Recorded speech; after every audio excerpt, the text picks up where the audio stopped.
What's up, everybody? Good evening. Thank you very much for joining once again. As ever, massively appreciate you all coming along to have a little chat about Formula One. Basically, we're just a group of people who love this sport, who love talking about it on a Monday night. And I love it just as much as you do. So thank you. It's been brilliant to watch the chat scrolling through in the last 10 minutes or so. Obviously, Wheeler Dealers just played out at 9 o'clock on Discovery Channel. So been trying to keep across that. And with Instagram down and Facebook down and WhatsApp down, I mean, we've all turned to Twitter. That's the only place we've had any contact of the outside world except for right here on YouTube in the chat to this very stream. So thank you very much to everyone who's taken the time out.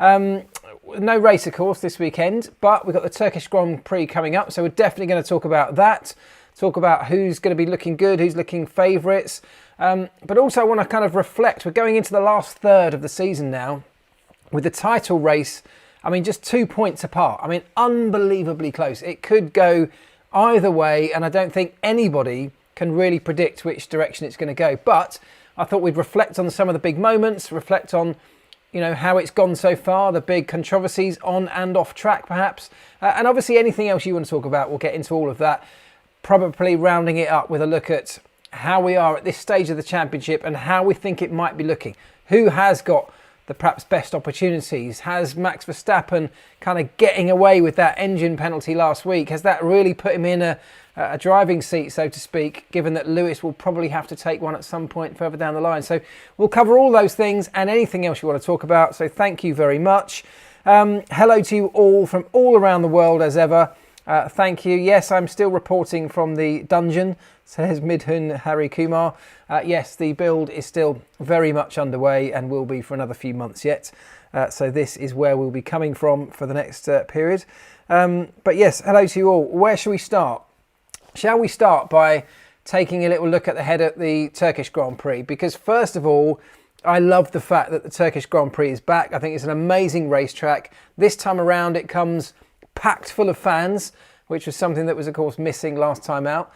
And it's just one of those brilliant tracks. Last year we had rain, which was, threw a spanner in the works, as it has done at previous races already. We've seen how that really impacts the Grand Prix. I mean, everyone thought Bernie Ecclestone was mad talking about sprinklers around a racetrack, but what an impact a change in conditions has over the course of a Grand Prix. I mean, last time out was just spectacular, wasn't it? I'm not suggesting we put sprinklers down, by the way, but we may well get rain. You never know. I haven't seen the long-range forecast for the weekend. If you have, drop it in the chat. But the Turkish Grand Prix, what do we think? Brilliant racetrack. Who's it going to favour? Well, traditionally, I think Lewis has always been very, very strong there. But traditionally, as we've mentioned once or twice before, they've never had a major rival outside of their own team. This year they have. This year they've got a Red Bull that I think is pretty strong at most tracks. There aren't very many racetracks where Red Bull have been significantly off the pace. And I don't think Turkey's going to be one of those. So it could well, again, be a very, very close fight. Where do you see it going?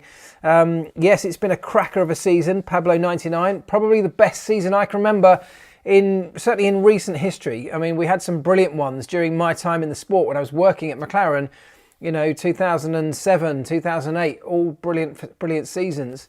Even before that, back at the Mika Häkkinen, Michael Schumacher era, some epic ones. Kimi Räikkönen versus Michael Schumacher, Kimi versus Alonso. Brilliant seasons. But it's been a long gap, hasn't it, since we've had anything like that, really, with a major intra-team battle. And we've got it absolutely this time. Josh Smith says rain on Sunday. Fantastic. Love that. It always rains in October in Istanbul. Yeah, and that is, that's what we saw last year. We saw torrential rain playing a major impact. Could well happen again. Will Lewis Hamilton take his engine penalty this weekend, says Luke John Buckle. That's a good point. So Lewis, essentially, these major players, most teams are going to have to take an extra engine because obviously there were extra restrictions this year on how many races they could do with each of the components of their power unit. And I think the teams have either underestimated how far they can go with each unit and are seeing potential problems creeping in, and that means they have to take an extra unit to eradicate those problems, or they factored that into their strategy of the course of the season, thinking, well, building an engine that would last the period of time they need to last now would have such a compromise on performance that actually we think it might be better to take a strategic penalty excuse me, at some point and have the extra performance that comes with an engine that they had, from previous years. So either way, they're all going to have to do it pretty much. Max has obviously taken one, so he's got a fresh engine in the pool, which will hopefully see him through to the end of the season. Lewis doesn't have that yet. We know that Valtteri Bottas, of course, took it. Charles Leclerc took it. I think, who else took it? Latifi, I think, took his as well last time out. So Lewis is probably going to have to take one at some point. Now, it's a really tough decision to work out where to take that. Where you're going to get the minimal amount of damage, essentially, to your championship hopes by taking that penalty. You can wait until Friday's played out. You can wait even till Saturday's played out if you want to. So there is an argument to say there could be a situation where Max Verstappen, for example, may well have a crash in qualifying, may not get through qualifying, may end up towards the back of the grid. And perhaps that's your opportunity to take your engine penalty where you think you may take less of a loss, less of a hit. But the flip side of that, of course, is if Max ends up at the back in qualifying, you also have an opportunity to capitalise on the advantage of him not being there. So it's a really tough decision, and there is an opportunity or a chance they may take it this weekend. If it is going to be wet on Sunday, that's perhaps an opportunity where there's scope, as Max found out last weekend, to move through the field, and maybe that's a good chance to do it. So looking at the forecast, they may well opt to take one this weekend if the forecast doesn't look good. So it's a really interesting one, a very difficult decision to take, and it's a fine line between, getting away with minimal loss, as Max Verstappen did, or taking a massive hit, a 25-point hit, potentially, if you get it wrong. So it's a very easy one, a very difficult one rather, to get right, and often factor in a lot of completely random factors like weather, for example, and like what everyone else is doing on the racetrack too. So we'll have to wait and see on that one. Nutcracker says, who says that Lewis has to take a new engine? Well, he doesn't have to take one in terms of, there's no regulation that says he has to take one, but we know that Mercedes have concerns over their engine. We've already seen Valtteri have to take an extra one into the pot, into his pool. So it would stand to reason that there's every chance that Lewis will have to, but they may decide they want to gamble it. They may want to risk it. They may find that they're not having the same reliability issues that they had on the other side of the garage. So we'll have to wait and see. But I think with such a long way to go still in the season, there's a very high chance that Lewis will have to take one at some point. Let me see. Hope it's a Turkish delight. Well done, Josh Smith. Somebody had to say it, didn't they? Someone had to do it, and I'm pleased that it was you. Well done, get it in early. Lewis's engine only done 3 races. Yeah, I mean, look, there's no reason he needs to take one yet, but there's every chance before the end of the season he will have to take one, and so it's about finding that strategic opportunity to drop the new one into the pot if indeed you have to. Bottas to Facebook social media admin. Didn't take long, did it? Well done, Josh. You are on fire tonight. Right, they can't exchange engines, right, says Twisted Metal. No, and a lot of people have messaged me this over the last week. So the engine stays or is allocated to the driver, not to the chassis. So there is no opportunity, for example, for Lewis and Valtteri just to swap cars and Lewis to get away without taking the engine penalty. The engine is assigned to the driver, and so if they take a penalty, if they were to swap cars, they would also have to swap their engines, in that process too. So that's not an option. Is Turn 8 going to be flat this year? Well, obviously, first of all, very much depends on the weather and depends on the grip levels. If you remember last year, because of temperatures and then, of course, the weather, but temperatures especially, it was incredibly low grip. It was a very low grip anyway, because it's a circuit that's really not used outside of this weekend. Of course, F1 was dropped in at the last minute pretty much last year, wasn't it? There was no rubber down on the racetrack. It was a very green surface, and it was incredibly low grip. So it may well be the same this year. I don't actually know what's happened on the track between last race happening and this time around. But actually, it's probably still going to be a relatively low grip surface. So it'll get quicker as the weekend goes on. Racetracks like that have a very high level of evolution. So once they start running, of course, on a green track on Friday morning, it will be very, very low grip. But gradually, as the weekend goes on, support races start putting rubber down as well. You start finding the grip level creeps up and up and up. But of course, if it rains, that has the opposite effect, and suddenly your grip level just disappears to almost nothing. So we'll have to wait and see on that one. Will turn 8 be flat? I think it's going to be very, very close, depending on some of those factors, but we'll have to wait and see. Luke John Buckle, Lando Norris said the 2022 car isn't as nice to drive as the current ones. Do you think the new car will be a success? Well, no driver is going to particularly love the 22 car off the back of a 21 car, because essentially it's going to be slower and it's going to have less downforce. Now, drivers want speed and downforce grip. So it's going to be different in that sense. And that is something that no driver is going to necessarily enjoy, particularly when it's compared to now. However, the regs are the same for everyone. Everyone's going to be faced with the same set of challenges, and it won't take very long before everyone gets used to that new pace, that new grip level, the new downforce, the new way downforce is produced, i.e. largely from underneath the car, as opposed to over the top with wings as we currently are. So it's going to be a massive adaptation. No driver is going to like to do that, to go through the adaptation process, particularly the ones that are very comfortable in their cars right now, Lando being one of those. But it won't take long. Drivers are generally quite good at doing this. Some will definitely do it better than others. Some will be happier than others. Will the car be a success? I think we can only judge that after a fairly prolonged period of time. It's not going to be something we can judge the success of, in the first season, I don't think. I think it's going to take much longer than that. The rules are going to be tweaked. This is a new set of regulations with some great intentions, some great science behind it, some great data that's gone into making those decisions. But that will all be fed into as the races start panning out. We've done simulations, of course. We've done lots and lots of simulations, but the real world data, the real world experience of drivers, fans, teams, media, everybody else will feed into that pot. And off the back of that, they can start making tweaks and changes. And that's got to be the intention. And we should applaud that. If we're making tweaks in the right way, not knee-jerk reactions, but tweaks to get to an even better outcome, well then that, I think, is what we should be doing. So let's wait and see. But as I say, the very best intentions are there. The idea behind it all is all good. And so let's give it some time and wait and see what happens. Let's have a see. Will McLaren do a podium? Well, they could well do. McLaren are a team that's on fire right now.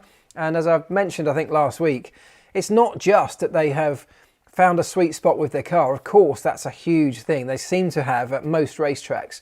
But let's not forget, only 3 races ago, they were absolutely nowhere. And so it doesn't take, it can easily swing. And that's the beauty, I think, of this championship, that we're seeing performance swing from racetrack to racetrack, not only between the front two drivers, but also other teams down the grid. McLaren in a battle with Ferrari, who have their new engine in both cars this week. We didn't really get to see just how good it was last time out. I think Leclerc only had it, didn't he, last time out? This time it will be both drivers. But of course, Leclerc took the penalty and started down the back. So we didn't really get to see a full appreciation of what that power unit can do. But that's another one of these battles. McLaren versus Ferrari is a really good one, as well as the Red Bull versus Mercedes and others, of course. So it's swinging back and forwards. But McLaren are on fire. Most importantly, what I was going to go and say there was that as well as what they've done with the car, the team is in a very good place right now. They are full of positivity. They're boosted, both the drivers but also the wider team, and that makes a difference. And I expect that to have an effect moving on through the season.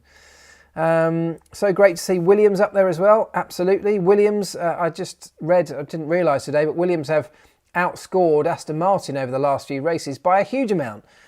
So Williams doing well. Aston Martin really needs to sort of butt their ideas up and pull something out the bag, because we've seen flashes of greatness from them, but not enough consistency. And if you think back a year ago, it was this very racetrack, wasn't it? Istanbul, where Lance Stroll particularly just got it all together and stuck it on pole. So let's hope they can have a better weekend this weekend. It's they're a team that are building still, of course, we've got to give them that, but should be aiming for much higher and much greater things with the budget, the experience they've got, than perhaps a Williams team should be at the moment. Do you think Marc will be distracted working with Ben Ainsley's America's Cup team? So this is also something that a few people have messaged me with today. This one from Jamie T. I don't think so. And the reason I say that is that it's very easy when you sort of read in the media that Mercedes are working on this America's Cup entry and they're ramping up efforts, even now deploying James Allison, I think, on certain areas of it, or to have some input in that process. To say, well, if they're doing that and all this media tension's on it, it must be taking away from their efforts on the racetrack. It's very easy to do that. And especially if a result doesn't go your way, well, there's the reason, because they were all focused on this America's Cup thing. I don't buy into it, because what happens is it's the same name, it's the same banner that they're working under, but on the most part, almost entirely, completely separate entities within the organisation. And the fact that James Allison's name has been kind of bandied around in recent days about, we're drafting him in to help, doesn't mean they are drafting him in to take him away from the Formula One project. It might mean that they've had a couple of meetings that he's jumped in on. It might mean that he's been consulting with them a day a week or whatever. I don't know what it means, but the point is they're a Formula One operation that stands completely separate to the other side of the business that works on external projects like the America's Cup thing. It's the same that we had at McLaren, and they're always the same questions asked about McLaren Applied Technologies, as it was back then, working on all sorts of other projects, or the automotive side, McLaren cars, building these fancy road cars. It's got to take away from the F1 team. It doesn't, because they're just completely separate from each other. Their budgets are separate, their personnel are separate, they're in different areas of the building, and very rarely is there any crossover that would distract one from the other. So I don't think it will, and let's wait and see, but I really don't think so. Did you talk already about Martin Whitmarsh? No, so touched on Aston Martin, but Martin Whitmarsh has been drafted in to run that operation, not just the F1 team, but the wider operation. And personally, I think he's a great appointment. I think I have a huge amount of time and respect for him, having worked with him. I think he got a bit of a hard time at McLaren at times, trying to sort of work underneath the shadow of Ron Dennis. Was given the reins, but Ron was kind of still there, and he was very much in the shadows of Ron, with Ron still pulling strings on various occasions. So I have a lot of time. I think he's a great man. He's also been heavily involved in Ben Ainsley's America's Cup project in recent years. And so he's been very, very busy in lots of areas since he left McLaren, and very successful in a number of them. So I think he'll do the same at Aston Martin. It's a great project to be involved in, isn't it? They're at the beginning of something where they have buy-in from the new owners and a commitment, a long-term commitment to make it a great organisation and bring it back to the very forefront of both profitability, but also all the other metrics that car companies are measured by. Coolness, desirability. And I think Martin will be great at delivering on a number of those things. Wasn't Whitmarsh on a ship thing? Yeah, it was an America's Cup boat. What is Ron Dennis doing now? I'm not entirely sure. I mean, I know that he's working on a number of projects. He's got a number of charities that he runs. He is working on a couple of government committees and industry committees around innovation. I think he was on the UK Government Innovation Committee. So he's working in lots of different areas, very high level, and actually doing some great things from the stuff that I've heard in terms of, particularly around innovation, of course, in lots of areas. So I think he's still keeping himself busy enough, but also, as I say, doing a lot of great work for charity, for his own charity that he set up with his daughter. So yeah, doing great stuff, keeping himself out of trouble, keeping busy, but not anything particularly F1 related as far as I know.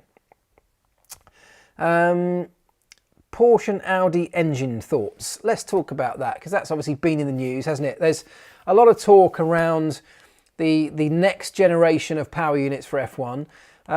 So we've got these new chassis coming in next year, which are there for the long term. Completely different aero model, some new rules around all of that. We've got the budget caps, of course, coming in. We've got an increased eco-fuel content from next year as well.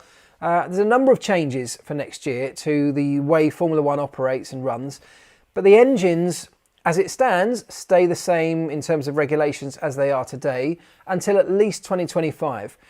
Maybe 2026, because they're still undecided about whether they can actually deliver something by 2025. They may well push it back a year. The current thinking, I mean, anything's open, anything's on the table. There's essentially a blank canvas from 2025 onwards, as you could do anything. You could make something a hydrogen-powered engine. You could do anything you want. But, of course, we've got 4 engine manufacturers right now in the sport. Anyone currently involved in this sport who's put a huge amount of time and energy into the current system, a huge amount of resource and research and development, well, they don't want to veer too far away from that, because essentially all of that R&D is kind of lost to the biggest extent. Not entirely, because you never unlearn stuff, but there's a huge amount of money gone into what we have right now, which are incredibly efficient power units. There are a new set of manufacturers on the fringes, the Volkswagen Audi group. So Audi, Porsche, VW, all thinking about joining the sport. They also are sitting in meetings right now about the future of power units for Formula One. So together with the current engine manufacturers, any prospective engine manufacturers and their representatives are able to join these current meetings to help shape the future of the sport. Because, of course, if they are going to commit a huge amount of time and money and resource, well, they want to have a say in exactly how that's going to look. They don't want to commit a massive amount of resource to something that's not going to be relevant to them into the future. Therefore, let's take Audi as an example, if you're Audi, do you want to just come in and join a sport where the engine looks pretty much the same way that it does today, where there are a number of other engine manufacturers that are already way ahead of you in terms of R&D? You probably don't. So you want something to differentiate it. You want something to change it. And I think the general consensus is that some of the manufacturers want to get rid of the MGU-H. Some want to keep it, notably the ones that have already developed, a long way down the development path of that. And that, I think, is where the biggest discussions are right now. There's another discussion around eco-fuel and how much eco-fuel we should be incorporating in F1 engines. There is a plan to eventually get to 100% sustainable fuels. And that's not very far away. That's a few years down the line from here. So that has to be incorporated too. But aside from all of those arguments, which will rumble on for a long, long time yet, I would love to see somebody like Audi come back into this sport. And it's a great time to do that, because we're at a sort of juncture in this sport where we are having to look and be more sustainable. That's inevitable. We've got to do that. The next power unit is a great opportunity to do that, both from a PR perspective from F1, but also in terms of enticing new manufacturers in. The sport's becoming cheaper to get involved with in terms of budget caps and levelling of the playing field. And if you've got a more level playing field, it's much more attractive to start wanting to come in as an engine manufacturer, because you don't just only need to be a chassis and engine manufacturer like a Ferrari or a Mercedes to be successful. You could come in with a midfield team, and if it's a more level playing field, your opportunities for scoring points, wins, championships is statistically much higher. So that is very attractive to new manufacturers, together with a reduced budget for entry as well. So I'm sure we're going to get new people coming into this sport, but the conversations about what it will look like when they get here are very much underway right now, and we'll have to wait and see. Eco-fuel is brilliant, and we're now running planes on it. Great stuff. Griptopia. Eco-fuel. I mean, eco-fuel is a very broad term, and it's a term that's actually thrown around quite a lot, just for anything that has any kind of green content or sustainable content in it. We've just switched our road car fuel here in the UK over to a more sustainable, sustainably produced fuel with eco content, a higher eco content in it. But eco-fuel can mean a huge number of things. It essentially, in a really broad terms, obviously means something that is sustainable and not just taken from fossil fuels buried deep in the ground. That can mean all sorts of things. And there's a lot of people working on some brilliant technology around that. I spoke to you before about Paddy Lowe, who's one of those people. Paddy Lowe set up a company working on carbon capture, and lots of different ways of producing sustainable fuels, which eventually he would obviously hope to to find their way into Formula One and the wider world. So it's a fascinating area. I think one to keep an eye on. Really interesting. If you ever want to read up about it, there's some brilliant stuff out there. Really interesting. So keep an eye on that, because that is something that's going to really change the face of Formula One and the wider world, of course, over the next few years. Right. Has Toyota started sniffing round F1 at all? Not that I'm aware of. But look, it very much depends. If Formula One, as I say, the reason that lots of these manufacturers have left the sport in recent years was mostly because of the amount of money that it cost to take part for the return that you got back. And, you know, Formula One's this industry where you can put hundreds of millions in, you know, no matter where you end up on the grid, you can put hundreds of millions in. If you're at the front end of the grid, you get some great exposure, some great PR off the back of it. If you put hundreds of millions in and you're down the back of the grid, well, you get the opposite of that. You get terrible PR. You're the worst team in Formula One. You know, you're the worst engine in Formula One.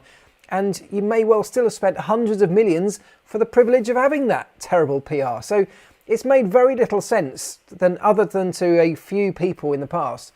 But as things change, as the cost of entry comes down, and as I said before, this level playing or more level playing field occurs, together with a better distribution of prize money for teams and all these other things that are changing, it becomes much more attractive. So who's to say that somebody like Toyota couldn't come back, or anybody else for that matter? It's in Formula One's interests to attract a wider array of manufacturers into the sport, because if we're only propped up by 2 or 3 or 4 power unit or automotive manufacturers, the sport's very fragile, and we've seen that in the past. If they have a downturn in the automotive industry, the first thing that's going to go is their massive PR budget going into Formula One. So let's wait and see, but I think the sport is heading in the right direction to start attracting more of these big organisations back in. Let's see. Could VW enter as Bugatti? I mean, look, the VW Audi group could enter as whatever they wanted, and that's very much a PR decision over anything else. In fact, it's only a PR decision, really, isn't it? Which brand, if they do come in, which brand suits the sport and which one they want to promote most through the medium of F1. So we'll have to see. Could Honda come back in 26? Of course they could, and this is what I mean. Anybody who's walked away from the sport, even Honda, as recently as Honda, could well come back if it becomes as attractive as we hope it will. Can you give Kimi blue hands for his retirement? Robert Chew. If you don't know what that story is, you need to read my book. I'll leave that there. No, but I will have a word with his Alfa Romeo team and see if I can get them to carry out the favour for me. Right, where else should we go then? What should we talk about? Right, what should we talk about? Let's talk about. So we talked about the Turkish Grand Prix. I mean, we can cover more of that if you want, but I think for me it's a really close call as to which side of the coin it could fall on, but weather could play a massive part. But what do we think about the championship, the wider championship as a whole, up until this point? Because for me, I think it's been one of the best we've seen for many, many years. And I'm saying that partly because the racing's been great. I mean, come on, it's been fantastic, hasn't it? We've had 2 different teams going wheel to wheel, and sometimes they've gone so wheel to wheel they've collided with each other. And, that's caused controversy and talking points that have been rumbling on for weeks and weeks and weeks. But most importantly, that drama that creates, whether it's between the 2 drivers, whether it's between the team principals or the team at large, the people, the sets of fans that have become, like a massive divide, almost like football fans at some of these races. But if you're a Verstappen fan or a Hamilton fan, you have a massively biased opinion on some of the incidents that have happened. And for me, that's great. I love all of that. It's like a massive dramatic soap opera playing out week by week. And, none of us can bear to not tune in. That's what Formula One should be. So how do you see that playing out? Do you see this rivalry between the 2 drivers at the front and their respective teams? Do you see it ending in tears at some point? Do you see it being healthy for the sport? Is it healthy for each of those drivers? Who's going to handle that better? Who's come across better in this bitter battle that's generated into disputes and protests and counter-protests, who's come out of it looking best and who's come out of it looking like, well, not so good, let's put it that way. What are your thoughts on all of this? I'd love to get all of that, because for me it's been an amazing season that has generated so much content and discussion that we haven't had for a long, long time. Best season in a decade, says Alex Lamas, and he says that as a McLaren fan. Yeah, I mean, I would agree with you on that. I totally agree with you there. Did you enjoy F1 more as a mechanic or as a fan in your home, says Kiki Summer. Oh, that's a tough one. I mean, it's a really difficult one, actually. It's two very different perspectives. Being involved in it, you actually very rarely get to appreciate. I think if I was involved in it right now, I wouldn't have that perspective that I've just described to you. I wouldn't see the bigger picture, because you're so zoned into what you're doing that you rarely notice anything else that's going on. Of course, you're aware there's a championship battle at the front, and if you're not in it, you're aware of it. You're aware of these big moments, but you're so laser focused on your own car, your own drivers, your own teammates, getting things to be better every week, and ironing out the problems, that you haven't got time to sort of, you don't get to watch a whole race in the same level of detail, because you're always either looking at data during a race or listening to radio traffic or doing pit stops or whatever it might be. So it's a really different experience. I absolutely loved being involved. It was a total dream come true. I mean, it was literally a dream since I was a kid to work in the pit lane and be part of a Formula One pit stop. So, that was an amazing experience. Loved every second of it. But I have to say, since leaving, I've kind of gone through a period of kind of working in the media. So I've done Formula One from a media perspective as well, going to races with Sky and other broadcasters. And that also was kind of turned into a bit of a dream job for me, because I was there, but I was seeing the whole sport from a completely different side. And it's opened my eyes to get a much bigger rounded picture of what goes into these events. Because as I say, you're so kind of focused in on your bit that actually to start seeing it from different perspectives has been really interesting for me, really useful, I think. And now, of course, over the last couple of years where I'm not travelling to races, I'm kind of just a fan. And I'm also loving that, because it's the first time that I've just been an F1 fan since before I started working it. So that's kind of when I was a kid, and that's a long time. So now I'm appreciating the whole thing. I'm following the Twitter feeds, the Instagram feeds, just like you guys are. I'm looking at all of the different offerings that F1 is pushing out through their YouTube and everything else, and I'm loving it. I'm absolutely loving it. So yeah, I've got a real nice rounded perspective from lots of different angles now of F1, and I really appreciate that. I'm truly grateful to be able to have that. Not many people are lucky enough to have the perspectives that I have, and I genuinely and honestly think that it shapes the way that I view the sport, how I watch a Grand Prix. I mean, it was a perfect example the other week where I watched a race. I can't remember which race it was. Which race was it? Where I tweeted at the end of a race, "Wow, that was amazing! Loved that race." And all of the hundreds of comments were, "Which race were you watching? That was really boring." and it's because it properly opened my eyes to the fact that it's because I was watching that race from a totally different perspective. I was watching this race, which, to be fair, didn't have a lot of wheel-to-wheel action, didn't have a huge amount of overtakes, but it was all about the strategy. And I had my head in the zone of sitting on that pit wall. I had my head in the zone of understanding the radio traffic that would be going on in both of the two garages, trying to figure out what to do, which tyres to go on, when to make a pit stop, which type of race to play out for your driver. And that perspective is something that's I'm very privileged to have been exposed to. So yeah, I have a very rounded experience and a rounded perspective on it, and I love all of it, and I'm massively grateful for it all. So your hands don't get cold. Oh, hang on, what's that? Oh, that was an answer to somebody else. Here we go. It's the Skoda F1 car. So I'll explain it for you, Griptopia, who's dropped a joke in there. Somebody was talking about Skoda potentially entering F1. The Skoda F1 car would have a heated rear wing so that your hands don't get cold when you're pushing it, having had it broken down. We all remember the Skoda jokes, don't we? Yeah, well done. Can you imagine the memes if they entered Formula One? Goodness me. Zandvoort. It was Zandvoort. Zandvoort was the race. Yeah, you're right. That's the one I enjoyed it. many of you thought it was dull and boring, and I understand that perspective, but I had a different way of looking at that particular race, which still brought some massive interest for me. We've covered the Lewis taking engine penalty at the Turkish Grand Prix. Very happy to see the return of gravel traps, says Steve Amyot. He says, call me old school, but I'm very happy to see gravel traps return. Yes, I mean, I think a lot of us feel that way. Gravel traps, old school racetracks, you know, we've covered this before, but there are some brilliant elements about old school racetracks with no runoff and just gravel traps that punish a driver going off. However, some of those actual old school racetracks are just too narrow and not suitable for the modern day F1 car, which has moved on dramatically, yet the circuit stayed the same. So the ideal scenario really there is, let's build some new racetracks, but as we build them, let's incorporate some of those old school features.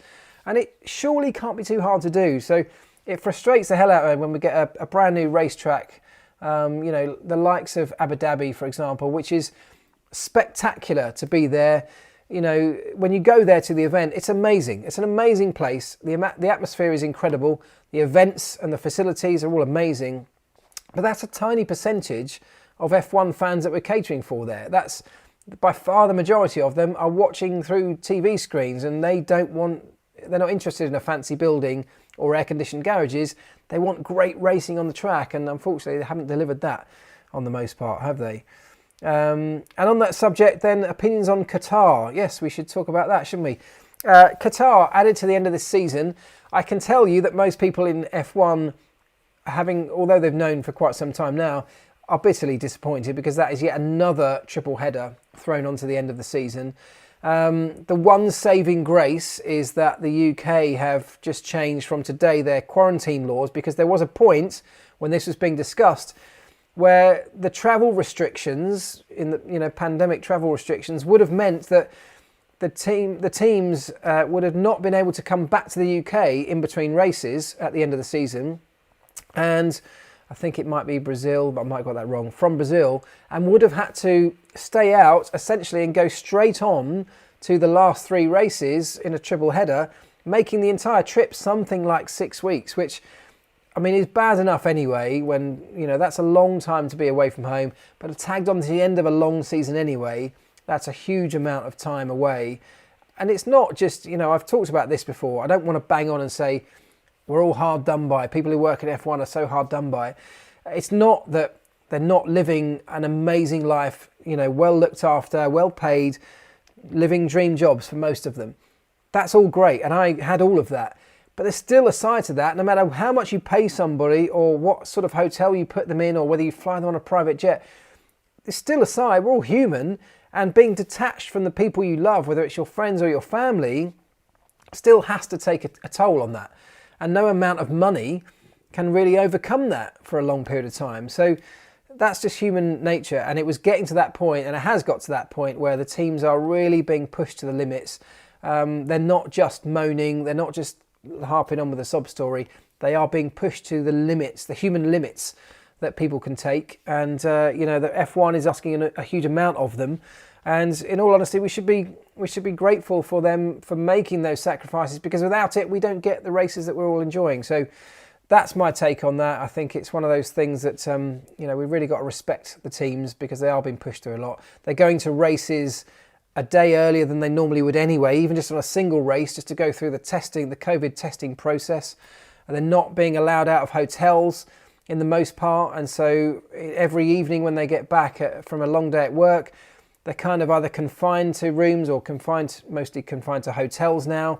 They're certainly not enjoying the places they get to go and where we used to kind of let our hair down and have a bit of a breathing space at the end of a long day. So that's gone, and that all feeds into a very difficult long season. Yeah, that's my take on all of that. I think it's you know, it's a tough one throwing in a triple header at the end. But let's talk about the circuit. The circuit, I haven't looked at it in too much detail, but certainly on the 2D map, it doesn't look like it's got massive number of overtaking opportunities for modern F1 cars. We may well be proved wrong, because we've seen a number of tracks over-deliver where on paper it shouldn't look like it should. So let's reserve judgment until we get there. But you know, it's one of those that, well, let's just wait and see. It's a Middle Eastern racetrack. They tend to put on a spectacular events, as I said. So let's give it the benefit of the doubt until we actually see what it produces. And look, it could well be, you know, a championship decider. And then if there's a huge amount riding on that race where one of these two drivers just has to go for it, well, maybe we'll see something spectacular. So let's wait and see. So is 23 races too many? Well, look, it depends which perspective you come from, and it also depends. In the current format, it probably is too many. It's about the limit, absolutely. But it also depends. It's not just 23 races. It depends on the scheduling of those 23 races, doesn't it? It depends on the timings of them. It depends on how long you're away for each of those races.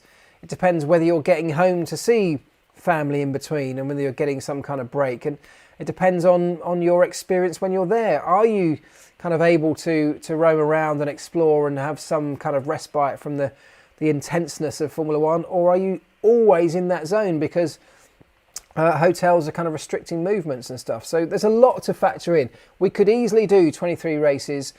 We could easily do more than 23 races if that was the desire, but some things might have to change. It might be that we change the number of days teams are away for, change the weekend structure, rotate people throughout the season. There's a number of ways to overcome it, but we just need to look at that. If we are going to go any more than that, we definitely need to look at it. And there's an argument to say even at 23, it should be looked at too.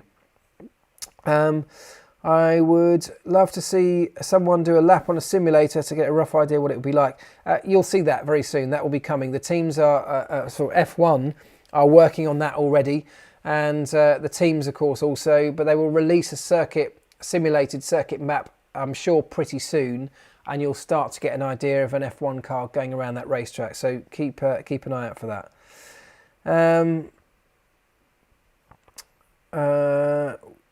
Would it make more sense to have triple headers in Europe, allowing team members to possibly head home between races?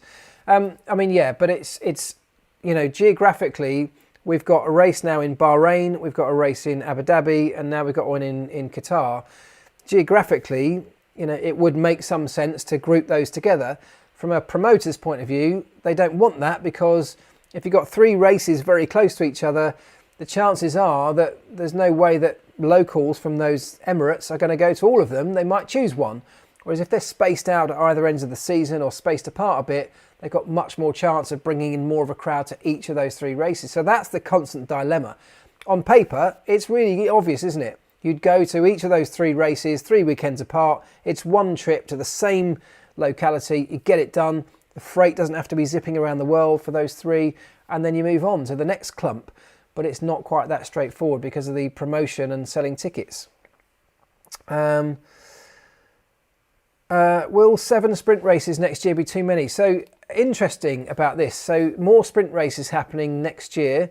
Will it be too many? I don't know. And the answer to that is going to be, are we going to tweak the sprint weekends from what we now know off the back of these 3 this year, or what we will know off the back of the 3 by the end of this season? The idea is that they will make changes if they think it's going to improve them. And also, where are we going to do them? Which rounds are we going to do them? Which circuits are going to suit a sprint weekend? Because some will suit it more than others. And I think if we're a bit more strategic about how we place them throughout the season, and how we operate the race weekend, then there's no reason it can't work really well. I'm not against it. I'm still up for evaluating it further, maybe changing it and tweaking it. I'm not sure that it's something the sport desperately needs, because the existing qualifying format actually seems to work quite well. But, you know, why not give it a go? Sorry, I've just realised my laptop's not charging, which is bad because we'll run out of power shortly. Hold on, bear with me. Why is that? Okay, don't know, but that's going to be a challenge. We've got 15% of battery left, so if I do disappear, you know why. Let's get some more questions in then. Right, bin the triple headers and schedule the races more sensibly. Well, as I've said, it's easier said than done, but definitely we could improve on it, I'm sure. Sprint races are a joke. We tried it. It was boring. We don't need to fix what's not broken. I'm with you that we don't need to fix what's not broken. I don't think they're a joke, and I think we've tried it and there's scope to tweak it. Let's give it a longer chance. Let's not write it off this early. But, you know, there's nothing wrong with the way Formula One operates on a standard race weekend. But on the flip side of that, there's also nothing wrong with looking for ways to improve on that. There's no good just saying, well, it works now, so let's leave it the same forever, because there may be ways we could make it better. And that's what this process is about, is just exploring some of those. Facebook is down due to Marc's laptop. Yeah, I don't know what's going on there. I'm using one of the builder's extension leads, so could well be that. Right, what's your view on smoke bombs in seated stands? I mean, it's a difficult one, isn't it?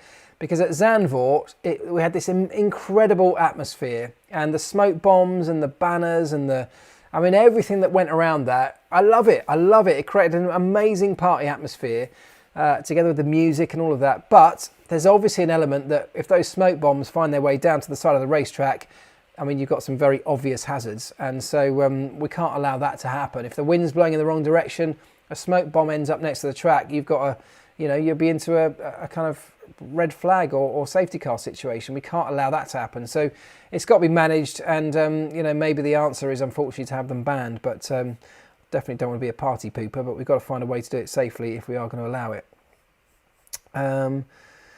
Will you have internet in your wife's new log cabin? Yes, we do, yeah. Did you see my Instagram post the other day? You probably can't look at it now because Instagram's down. But yes, my wife has built an amazing log cabin in our garden that we're currently camping out in whilst this place is being done up. But so go check it out. It's brilliant. Right. I feel sorry for the folks who'll miss the Friday qualies due to work. So on a sprint weekend, of course, we do qualifying on a Friday, but they have tweaked the format, so it's now Friday evening. And, of course, some people will miss that. But, some people work on a Saturday and miss qualifying on a Saturday. So we can't cater for everybody. There's no way you can keep everybody happy. So we've got to just do our best and see how it goes. We've got to keep tweaking it. We've got to keep improving it and looking for further improvements. And that's what we're trying to do. Right. Hold on. Tiesto was amazing. Is Bottas testing new power units for Lewis? No, I don't think so. No. Sprints are bringing more bumps on seats, so they will do more. Yeah, I mean, look, the sprint races from a fan perspective, like a neutral perspective, can be quite good. If you're new to Formula One, I guess a sprint race could be a little bit more attractive. It doesn't take anywhere near as long. It's a way of dipping your toe in the water and watching it. But if you're a traditional Formula One fan, you probably don't want too much to change, do you? But we have to overcome that to some extent. I'm down to 7% on my battery. This is not going to make it. Oh, we've got 10 minutes to go. It could do, but I doubt it. I'm just going to turn my brightness down to try and help. This is getting serious. Right. It's always something in there. Should F1 merch be cheaper? Probably, yes. But that's the same in any sport and probably almost any merch. It should probably be cheaper. Yeah, they are making their money wherever they can. Right. Mark, the last time a track was specifically resurfaced for grip, Indy 2005.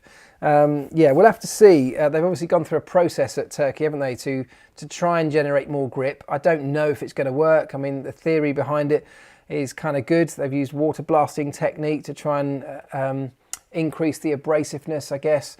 We'll have to see. That abrasiveness is what interacts with the rubber of the tyre and generates the energy, starts to put energy through the tyre surface, warming it up, creating temperature, which creates grip. So the idea is good, but we'll have to wait and see. Quite often with these last minute tweaks to racetracks to try and improve something, there's an unintended consequence. So we'll have to see if that plays out or how it plays out.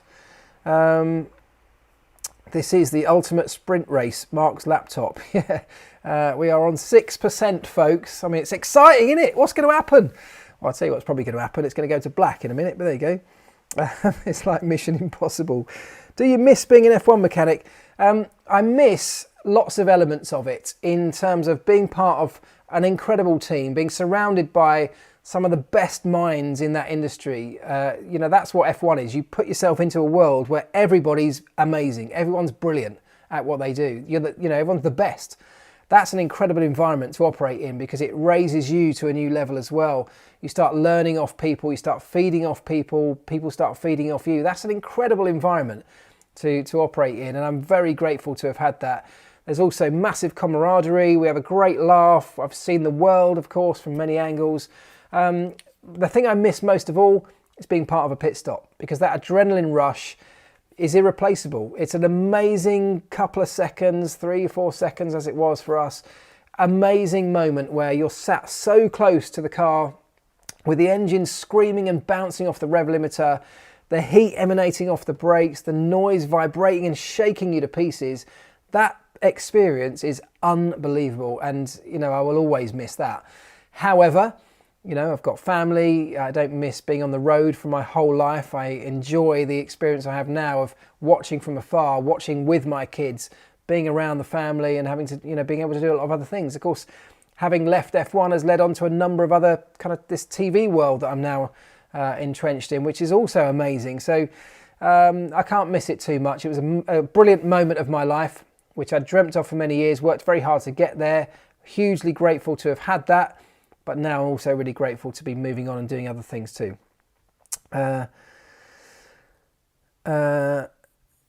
Claire's cabin puts your treehouse to shame. It totally does. Yeah, I'll give her that. Yes, absolutely.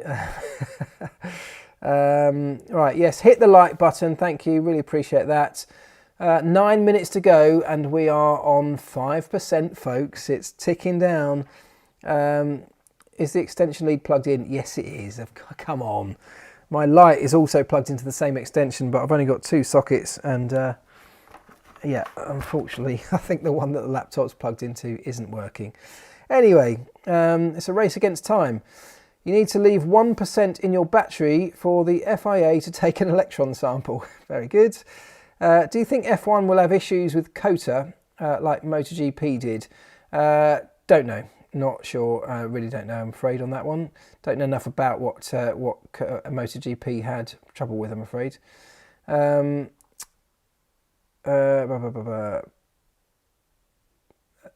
How do teams take learnings from this year's car to next year when it's a totally new concept? Great question, Stuart Clark. Thank you. Let's try and get that in 8 minutes, 5% battery.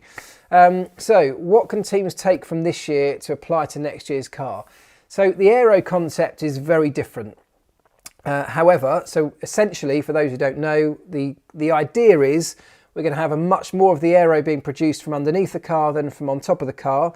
And the wake of the car, the trailing aerodynamic wake that's thrown out behind the car, is going to be much narrower and thrown up much higher into the air than currently is. So therefore, the idea being that in the pocket that sits behind a lead car, there'll be a much bigger pocket, a much bigger window that a car can follow in without being disturbed by the turbulence coming off the back of the car in front, because that turbulence will be thrown high up in the air and away from the chasing car. That's the theory. Now, in terms of what teams can carry over, there's still a huge amount of learning because, all right, we already produce a huge amount of aero from underneath our cars right now through the diffuser. Ground effect, we've already been exploring for years now and are very, very advanced in our understanding of. The next year's car employs ground effects in a slightly different way, in a different format, but still ground effect. So we already have that learning. That all carries over. A lot of things like suspension materials, chassis materials, engine, of course, we all carry over because that's the same. The way that the engine, this idea that we've had in the past of using things like Coanda effect to utilize exhaust gases to help with downforce, to blow onto areas of interest around the car. We can still maybe factor in some elements of that. There's a massive amount. We've got brand new wheels and tyres, of course, 18-inch wheels, low profile tyres. That's going to mean a redesign of the suspension. Oh God, 3%. So there is a whole load of new stuff they have to figure out. But all the stuff that all these teams have been learning for 20 years or whatever in their history of Formula One, you don't ever unlearn it, and it all feeds into that process. There's going to be a whole lot of new learning to go, but the fact that we're also experienced in understanding chassis dynamics, suspension dynamics, means we all understand the theory of how these things work, and it's applying that theory to the new practicalities of these new technical arrangements on the cars that will, churn out the best results. So it's having the experienced team members that they'll be the teams that are best placed to do that. Most experienced team members, biggest resources, best facilities. Those are the teams that will come out of this on top, I'm sure. We are at 2%. Bye Marc, says Nutcracker. Yeah, goodbye folks, because I think we're pretty much there. I will say a huge thank you now in case I do go, but thank you very much to everybody for joining. I'll try and squeeze in one more question, but I really appreciate you all. Thank you. 2026 engine, 3-cylinder, 660 turbo with 50% EV, says Kev Duckworth. There is no reason something like that couldn't happen. A much smaller capacity engine, maybe 3 cylinders, with the turbo, with energy recovery maybe on the front and the rear axle, to increase the efficiency of the whole power plant. That's a definite possibility and something that's currently being explored. So none of these things are out of the realms of possibility. Oh, we're at 1%. We're at 1%. I'm going to end it. You know what? I'm going to end it. Otherwise, I'll struggle to end the actual stream and it will just go on forever in the abyss. So thank you so much, guys. I really appreciate it. And I will see you all next week. Have a great one. Thanks for your time. Ta-da.